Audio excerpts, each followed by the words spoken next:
on calminama on joama yeɓiyankoɓe ayawo Pindi TV mo kala ɗo woni ene woniri yo jaame kisi Allah gone meɗen en garti ɗo e yewtere men édition spécial to kaɓɓiɗo to won toon ko musidɗo men Abou Ba e junggam ñaamo won ɗo ko miñi men biyeteɗo Atoumane Pathé Sarr mo ganduɗa koye landa Pastef jeeya ko dillo hen no fewi kadi ko dillannoɗo e ɓamtare Pulaar guila hanki tawi wona hande o ɗeɓi wawi ɗo seeɗa noon banggue nano ko Abou Gaye jaydiyanke e Pulaar Spring association kewɗo yewtuɗen e jewte men ko fate spécial taw ko édition ngaji meɗen kono noon kadi en jetti Amadou Moussa Anne directeur des programmes Pindi Média mo ganduɗa kañum kadi ɗowanno guila en jettaki ɗo jewte men biyeteɗo e Kuccam en kalinen haalaji kewɗi ñalawma hande o ana wayno ko addi foof kanko musidɗo men Pathé Atoumane Sarr ko kanko dokketen ma en dokkuma konngol caggal salminago o ɓeta e jewte men ɗe mbaɗɗen ɗe ko yii hen so tawi en kaldiri ɗum ha woodi ɗo yowdira e gayni nde naati ne mundi yewtere nde enene musidɗo Abou Gaye noon ceerno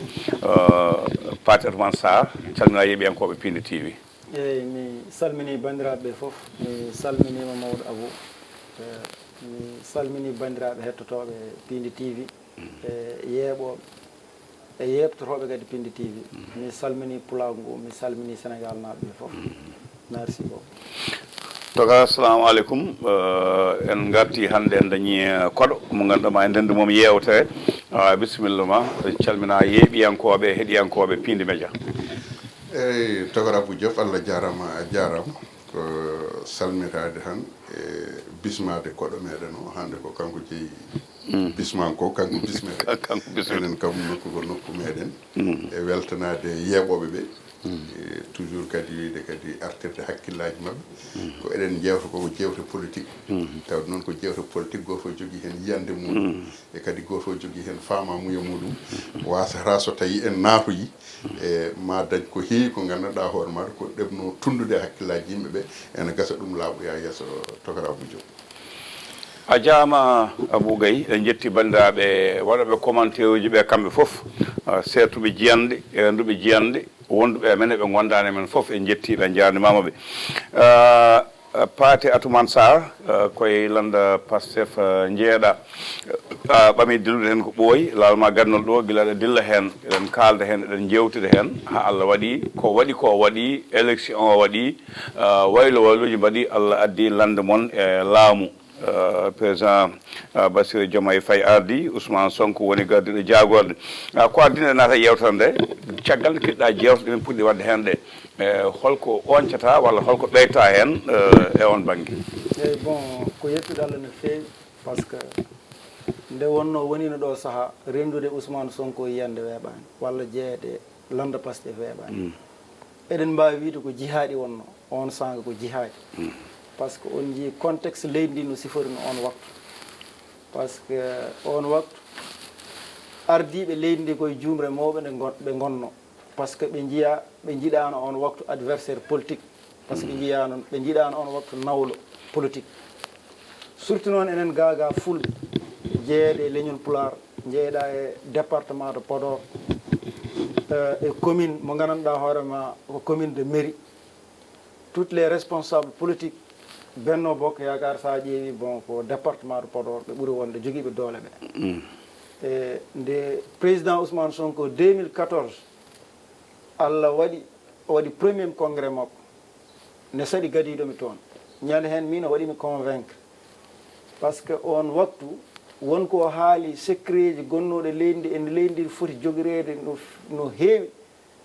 e waajiɓe ardiɓe en ɓe no puntirta leydi ndi eno puntirta kadi population o e noɓe laamori kadi population o laamu ngu nde wonno ko laamu cattugu o waɗi hen ko Touba o wiyata ko dillere o waɗi hen révélation o findini o famni min partan mboɗo wonno e sehlam goto mbi minde mboɗo sikki hande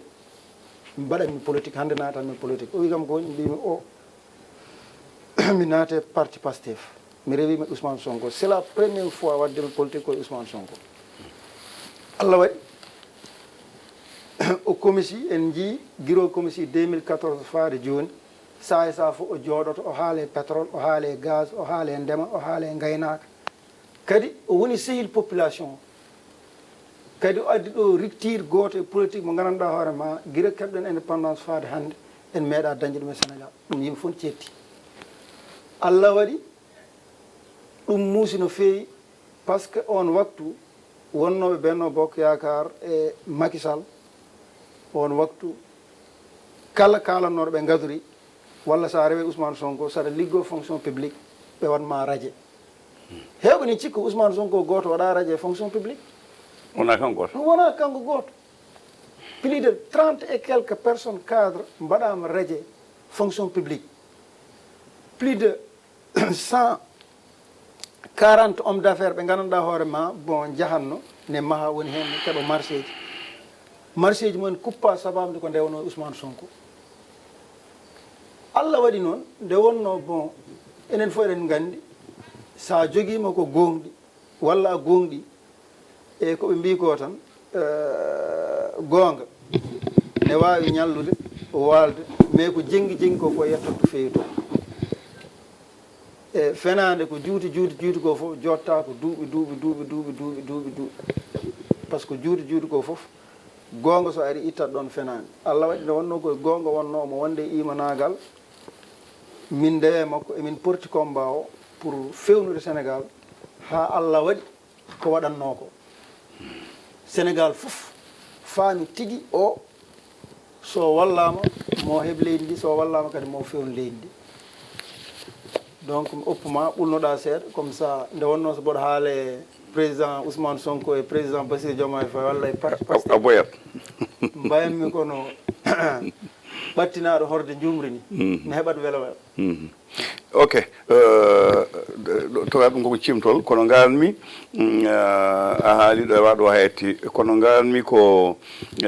keɓgol moɗon laamu ko heewi haalama hen ko maaka baɗaɗo ko jamfaji baɗaɗi hakkude Benno Bokk Yakaar koye mumen hakkude APR e mabɓe Makki wondano hen Amadou Ba wona choix mum e ko nandi hen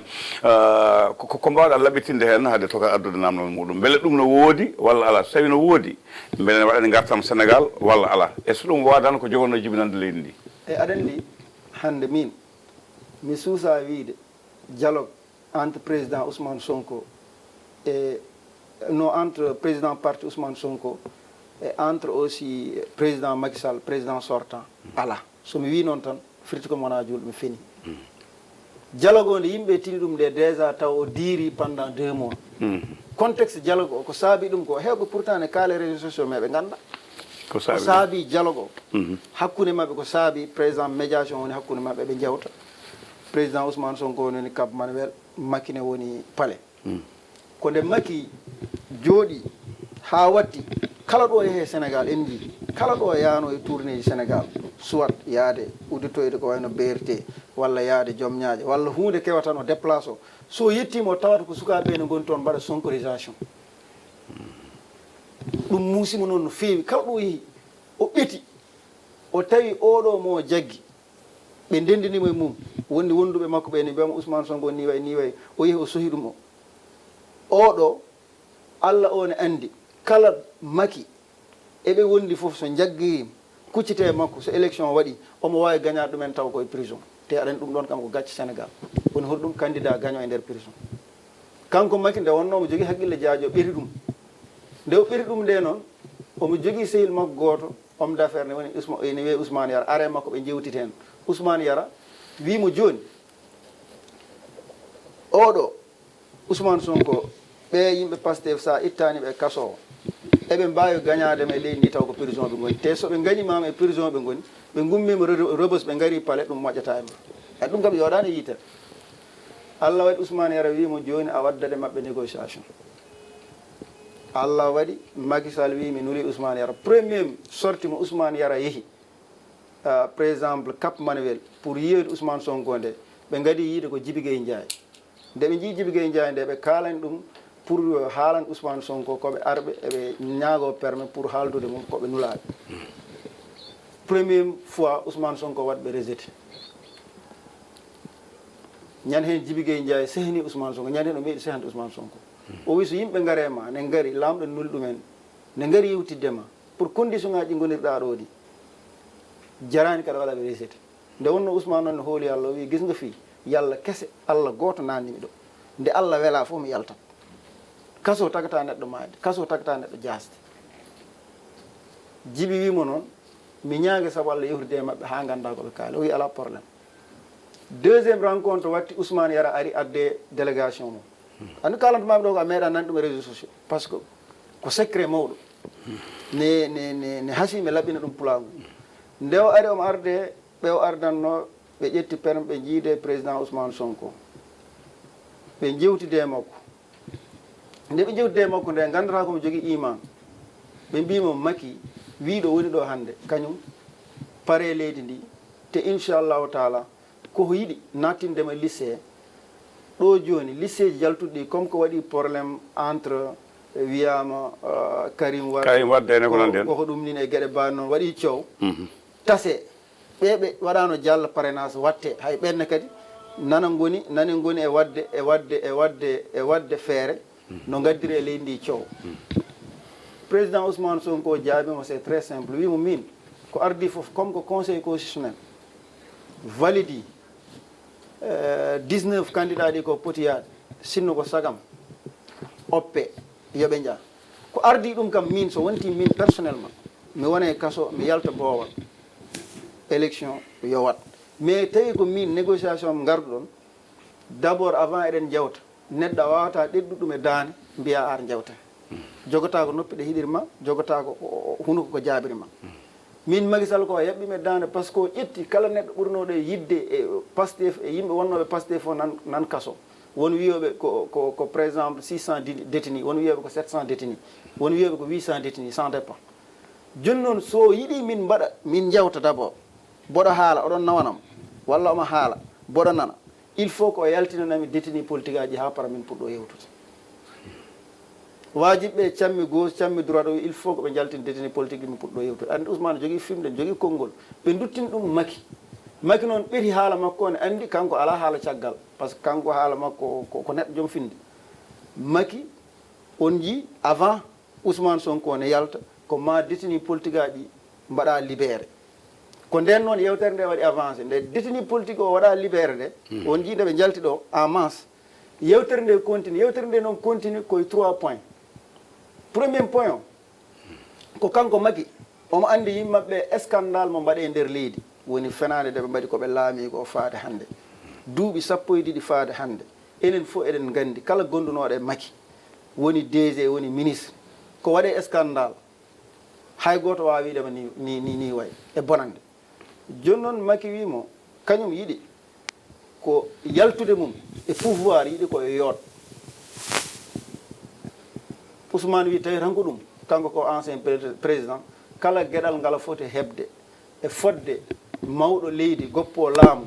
ma wallume ɗum ala probléme o wi deuxiémement min mboɗo jogui candidat mais an mi yaltinte mbadda e mabɓe jakkarlo min mi waɗa croisé le blanc haajam ala hen te mboɗo andi min an hay sinno ko min jaaduɗa miɗi a gagne toon haala ko noon wonɓe ɗo ɓe a faami Ousmane wima ala probléme o wi kadi joni mi wattanma hen ko weeli par ce que Basir oɗo koye plan ji be jeeya yalti mais yalti pour yaade élection mais jinnomi ko affaire o poussé tase watte ɓette parrainage uji watte anne jeyɗa hen pour mbawa yaade Ousmane Allah e makko wonde imanagal o wi non comme ko woni 19 candidat ɗi jalti oppu yimɓe jehirni élection ko Allah kala ko Allah rokki en ganden ko ɗum kono donc sinno kanko yinno tan ko laamade walla wonde hunde omo wawno wiide Macky kon pousse affaire o wasa ardinde Bassirou Diomaye Faye Allah waɗi e ko haalata ko ne wawi ɗen bale Macky yiɗamo hen par ce que neɗɗo aɗa wawi wonde gagne mum ha para ne haale ma wone konngude jiiɗa Allah waɗi nde président Ousmane Sonko nde yalti ko jamma mi haaldima ko yaltini ɗum saabi négociation ɓe nandire ɗum Macky jaaɓi kañum e ɓesgu mum e entourage mum ne waɗe portége yalta leydi ndi wona ɗo ha nawa bagage mo ha yaha Maroc ɗum Ousmane président Ousmane Sonko jaɓanima ɗum te ɗum kadi bo sikka hay sinno ko wona ko waɗi président Ousmane Sonko en tant que ancien président ɗum ko privilège makko omo foti jaɓanede ɗum par ce que en gonani e leydi ndi gandanɗa hoore ma ko guerre civil woni toon walla gueɗe mbaɗi noon enen hay seɗen leydi men hay so meeɗi wadde wona probléme uji ko scandale politique aji ko wayno noon gueɗe mbaɗi noon extra joni noon Allah waɗi président Ousmane nde yalti nde direct osel asalaji nde ɓe mbaɗi ɗon tenir point de presse won mi nani Oumar Sow ne wiye on ñande o yiide makki Oumar Sow haali ko woodani non mais min nde ummi hôtel Azalaï nde avant minen fof emin gonno toon presque nde ummi hôtel Azalaï nde Allah waɗi hay galle makko o rewani omo foti yaade Ziguinchor pour jowroyade yummakko e yiyoyde militant ji goni toon ɗi direct e jamma o fewi Ziguinchor nde o arti nde ko nden kanko e président Bassirou Diomaye Faye ensemble tout wonnoɓe par exemple coalition Diomaye président caravane uji nden puɗɗi ok voilà a jaama Paté Atoumane Sarr toga en gaccani koɗo o boowal o haɓɓindimangu aɗa andi seɓɓe nden joom taltalen so piyanɗe dilli an kam jaaɗo wocci jeyaw haalalde jaaɗo juuɗe gandine so diwaɗi kaɓɓama holno wayata toga ko haali ko goo hol yiyande ma eko haali ko mi haalani parcours o ɗo wa hayetti mais kaldigal ngal e sumgo ngo makki suuɓe ngo e koɓe kaldi ko hol yande ma hen beele ko nafo leydi ndi walla ko nafo président Macky Sall tan walla ko nafo APR e nafo walla ko nafo e Pastef eyyi togara Allah jarama en keɗima haala makko min kam yande nde joguimi hen adande foof kanko wonko hebluno omo arda ko ardi ko ɗum woni ko holliri kono o jaabaki namdal maɗa ɗum ko goo namdiɗamo ko en mbaɗi jewte o heeɗima jewte ɗe holko wawi ɓedde e jewte ɗe mbaɗɗen ɗe mete o gonɗinto walla o fennat en kono noon ɗon o tataki ɗon ni o addoyi yiyande makko wonde ɗum ko hen gueɗal ɗiɗaɓal ngal o haali to banggue kaldigal hakkude Ousmane Sonko e président Macky Sall heddi ko tawde ko ɗo jooɗiɗen Ousmane Sonko natti wonde président ko Bassirou Diomaye Faye somo wiye Ousmane Sonko président ko adi fof yowi ɗum président Pastef o wasa wiide président laaɓa ha laaɓa ceer patenani e ko heddi kone kadi min kadam koye cadre parti mi haala min suwanade Bassirou ko heddi ko haysono koye cadre parti cadre parti kala haysono koye cadre parti il faut laaɓa koye cadre parti kala non koye cadre parti par ce que kalami ɗo ko fof ko parti o saabi mboɗo haala ɗum fattan ma aroy aɗa andi holko woni probléme Pastef naɓe non a jaabotako par ce que nde kaala ha nde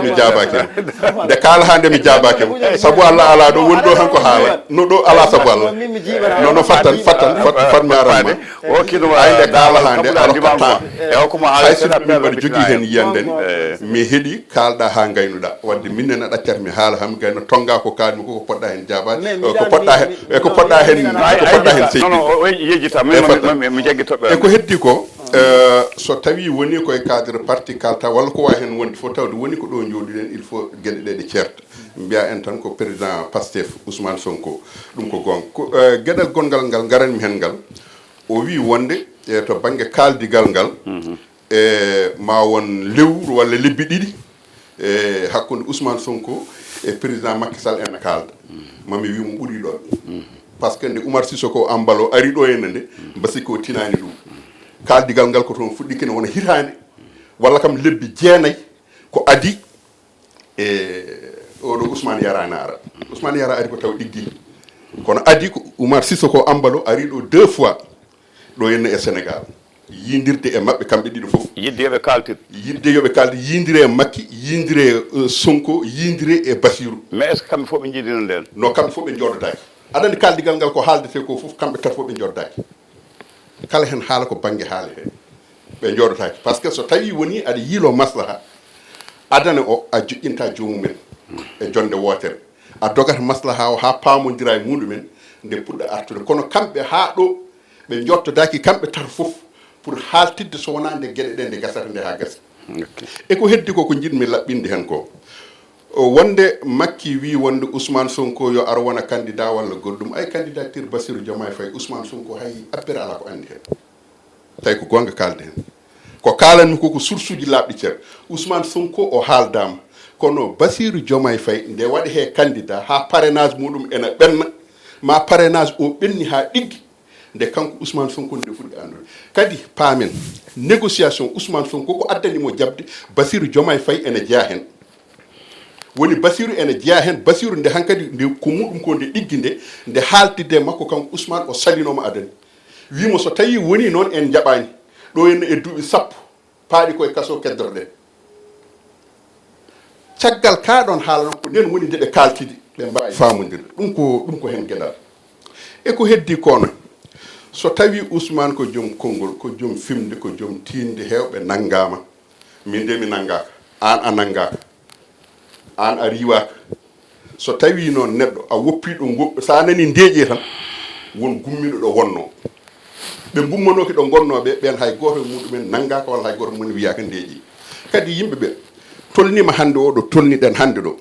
ko gueɗe ɗe ene moƴƴi manipulation gasa ko wurano ko pop kina tolno e duuɓi ɗiɗi haɗi keeɓi tati koye manipulation yimɓe gonno koye haalaluji yimɓe gonno kono noon ko woni gonga bundi gonga o koko woppa holko woni ɗum kala ko gandanɗa hoorema so tawi woni ko gonga ene haale ma won biɗo noon par ce que ko ɗum kewmi nande wiyede wonde Abougay ko partisan Macky Sall kono aɗa andi yewtere men nde badduɗen ɗo adane nde wonko heewi ko mbiyami hen partisan Macky Sall wonko mbi kam kono noon tawde ko ɓeto mbaɗan min mbimi ko hakke hakkillam kalani eko ɓerdam ko rokkimi heddono goɗɗo ko jaɓata ko eko saloto ko kono so tawi ko gonga kaal hen aɗa nde kalmi nde caggal muɗum woni haala Madiambal Diagne arti eko kalnomi ko foof min mbiyan ko Madiambal Diagne waɗi ko confirmé ko Abougay haalno ko to banggue kaldigal mabɓe to banggue ko yahanno ko foof to banggue ɓeto politique par ce que Madiambal Diagne yaɓɓi tan koye ɗemgalam hande o wona ɗum sohla ko sohla ko ko ɓe keeɓi laamu ngu ɓe keeɓi ngu ko fada e maɓɓe ko e ko ɓe kalanno yimɓe ɓe ko hol hen ko ɓe jogiri hol hen ko ɓe mbawi wadde joni hol hen ko ɓe mbawa wadde joni ene gasa kanko taw o wawa jabade ngal ɗon namdal kono ene wawi o jogo hen yiyede to jafra en cuwaɗo yetta taw c'est à dire en cuwaɗo yettade gatten koye gueɗe ɗiɗi goho serndu ko mbiɗa ko yo président Ousmane Sonko ha joni e président Bassirou Diomaye Faye ha joni eɓe ganduɗa nde Bassirou laami nde natti wiide Ousmane Sonko président walla mbiya président Pastef wawde serndude ɗum joni kanko o wi o haalata koye haala parti o haalani haala laamu ngu ɗum ko goho e gueɗal ɗimmal ngal jinmi gattal ngal ko kaldigal mabɓe ngal kalɗa joni ngal e ngal haali an kalɗa hen ngal kaldigal Oumar Sissoko Mballo nde ɗo laabi ɗiɗi walla goɗɗum nden tawi Amadou Ba soit taw suɓede yo won ɓe jettaki ɗon joni noon e kaldigal cekkital ngal o haali ngal tawi Benno Bokk Yakaar cuɓima Amadou Ba wadde ko wiyeteno ko makki jaɓani ha joni won wiyoɓe wona makki jaɓaniɓe wona ni ala janfo an holno jiruɗa ɗum e ko haalɗo joni ko pour wallude Macky Sall suurde ɗum suurde ɓesgum walla ɗum ha yalta leydi ndi beele ene jawi Macky Sall waɗa ɗum militaji mum waɗa ɗum leydi ndi walla ha ina janfo Amadou Ba eyyi aɗa andi tawde woni koto banggue ɓeto politique kalten eyyi to banggue ɓeto politique min mi haali ñande mbimi Macky Sall ko waɗi ko fodde e kanko to banggue politique sababu nde jiɓrude leydi ndi jiiɓino ndi en jii ko bonnaɗo ene ko en jii pittali keddiɗi hen en jii guykaji gujjaɗi ɗi en jii fofof ɗum foof noon to banggue politique pour kanko hoore makko o wawa yaltirde taw omo laaɓi ceer ko organise élection ngaji goho tawa kanko o jeeyaka hen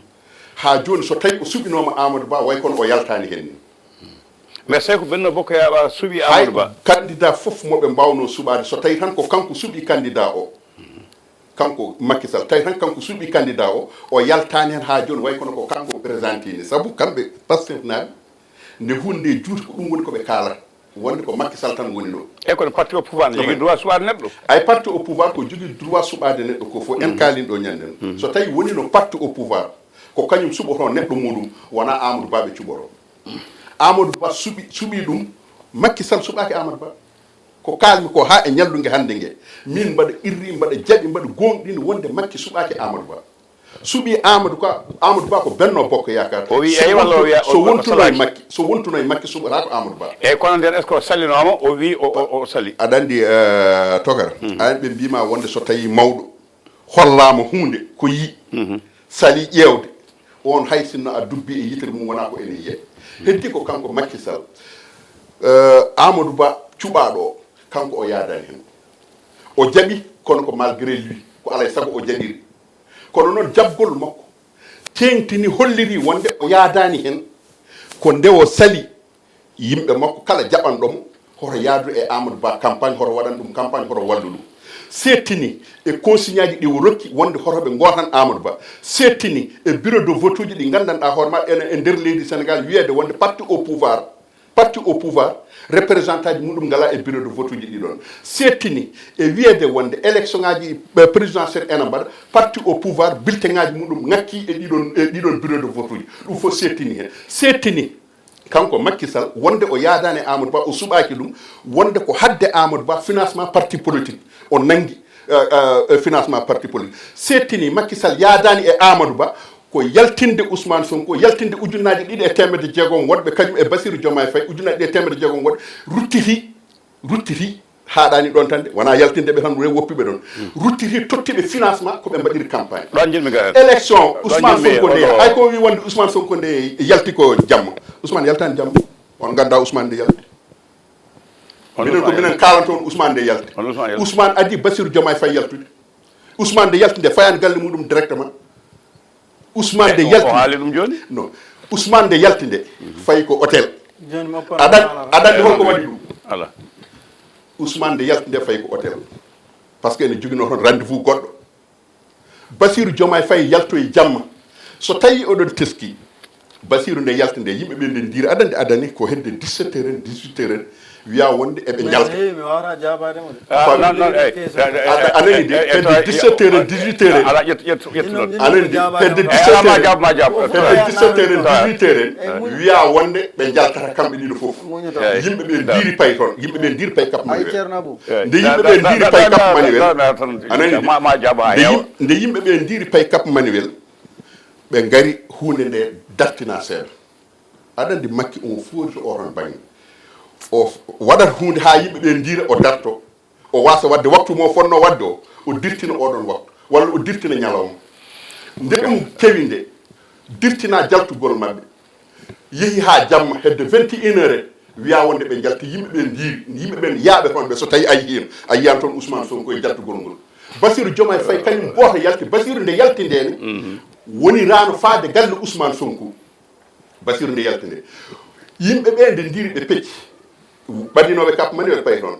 ɓaddinoɓe gayno dogani cité Keur Gorgui aɗa andi min woɗɗani cité Keur Gorgui joni toga watti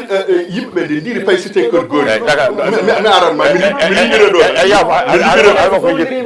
mi liɓira ɗo tan yimɓeɓe nde ndiri pay cité Keur Gorgui yimɓeɓe nde ndiri pay cité Keur Gorgui yimɓeɓe nde ndiri pay cité Keur Gorgui jiyani Ousmane woodi hen puɗɗi découragé ade min ñande hen aɗa andi min ñande hen nde gummimi cité Keur Gorgui gal Ousmane Sonko aɗa andi Saybata ko sara ɗon koy min gummimi ɗon ko 2 heures du matin Allah o wiyete walla 2 heures du matin gummimi ɗon ok tora joni a jarama tora e heddi ay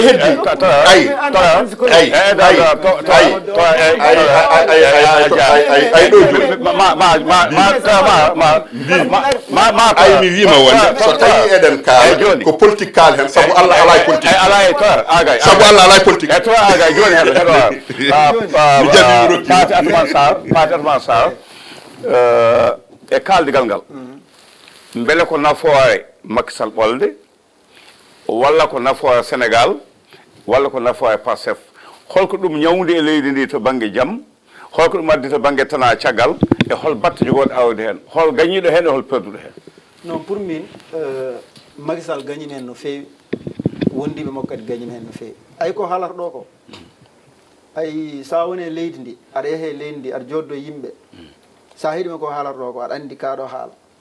ka huccani e wuuro wona haala darika ko haala yidde e haala fansi club haalata ɗo omo yiɗi Amadou Ba omo yiɗi Macky Sall omo waɗaɓe défendre e ko wona gonga mais leydi ndi tolinoɓe ɗo gandanɗa hay sinno a ɗanino jamma mbiɗa Macky Sall ƴetti o no président Ousmane Sonko ƴetti oɗo caméra wi kala gonɗo e Sénégal yo rewe caméra o ne wadde Amadou Ba élection premier tour wona ko ni tan yarata par ce que leydi ndi ko demande nationale wonno e nder leydi ndi te Macky Sall ya ha ɗo gandanɗa hoore ma wonɓe Europe wonɓe États-Unis organisation ji mondial ɗi fof mbaɗima alerte o ko haalata ɗo e Oumar Mballo ko Oumar Mballo ari ɗo ko e comment dire les manifestations départ pour wadde négocier yiide Ousmane Sonko te ko Ousmane Sonko jaabin ko c'est très clair o yehi yiide Macky Sall Ousmane Sonko wimo kañum ko parti mo ardi o manifestation ngaji politique mbaɗat ɗum e leydi ndi ɗum ɗon wona négociation a faami deuxièmement ko haali par exemple e wiide président Macky Sall ko wadde parti Pastef deal c'est faux min no kalanmami ni ko noon yaari par ce que Macky ya ha ɓeti andi barki ɓurana te plan B comment dirait parrainage uji min bo jogui liste ji so wonno joni Ousmane Sonko tinani candidature Bassirou Diomaye Faye noddata min minen wonɓe Pastef foof mbimin mbaɗe parrainé Bassirou Diomaye Faye eɗen jogui par exemple 4 candidats ɗi gandanɗa hoore ma ko min wi kamɓe fof eɓe jaaɓe ɗaɓɓoya parrainage so pari momi artemo ɗeɗo tan aɗa andi sa yi Ousmane Sonko waɗi oɗon plan Ousmane ko ne andi Macky Sall par ce que comment dirait miɗoɗene keewi walla peeje hakkude Ousmane Sonko e Macky ɓuuri non président Ousmane Sonko ɓuuri andude a faami kalammami ko Macky Sall ga e hoore mum eko fawata par ce que ayde président Ousmane Sonko ƴetta sohoyade Sénégal fof ne andi ko contexte politique o sohira wona omo waɗi caɗele ko o ɓet haw andi oɗo ko adversaire mo gandanɗa hoore ma waddude mum huccidde mum face à face ne yaade mum élection wona ko arrange mo ayi wona kadi ko arrange parti o jonnon nde o jaggi Ousmane Sonko sohi Bachir en foof nden Ousmane wi so parrainage uji yonti en ƴettu 7 litres parrainage même Abbas Fall ƴettino Guy Marius Sagna ƴettino Birame Souleye ƴettino Bassirou Diomaye Faye ƴettino mandataire Bassirou Diomaye Faye ko Amadou Ba wonno ƴettino par exemple Habib Sy comme que ala doole e parti e doyen Habib Sy o wi député ji mballu ɗum parraina ɗum a faami kalama e Cheikh Tidiane Dièye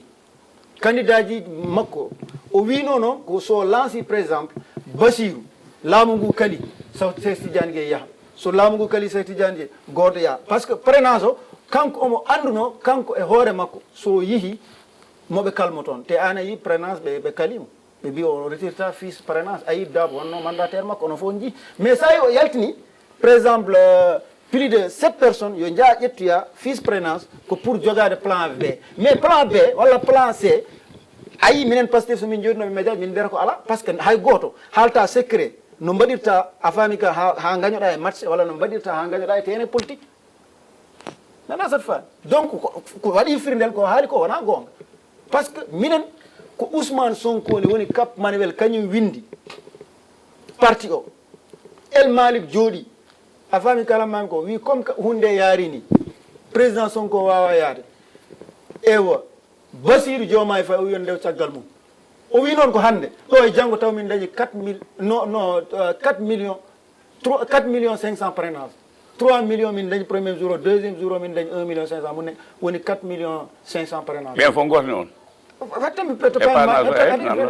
Allah waɗi o waɗi jalla parrainage nde o waɗi jalla parrainage nde o président Ousmane Sonko wone procédure kañum e Ayib Daf holno ha candidature mum waɗa réclé nden noon o waɗi min johoñ Bassirou Diomaye Faye mi anda sa yi slogan goto yaltin ɗo Sonko moye Bassirou Bassirou moye Sonko pour ɗigginde ɗum e koye patriote naɓe an heɗum hay ko kalta ɗo koko hanki par ce que minen guila parrainage min kalatomaɓe ɗo ko parrainage atma woni Diomaye Ousmane woni Diomaye jamɗa Sonko ko on slogan ko Sonko lance une vidéo avant omo sohe omo jogino des vidéos ɗi o waɗi elle ko ganduɗo soma o par ce que waajo won jottoɓe ni ne mbi ko wali o politique te c'est vrai ko wali o politique tawi banggal politique ala mo foti hen hoore a faami kalamami ko par ce que ƴettude benno bokko yakar fof mbaɗa ɗumen e dunda e fin gudda grillage ƴetta caabi mbaɗa e kono ɓe ñamfude président fof na wallude ɓe président wallade mari fof ɓe kawe e moyeji ɗi ɓe jogui ɗi e kaalisaji ɗi ɓe gujji ɗi ala moye joni dañi hen non en famillement non jogui akay moyeji kay non minen hay ɓuuɗo min dañani ala barki ɓurani est ce que kaldigal ngal non ala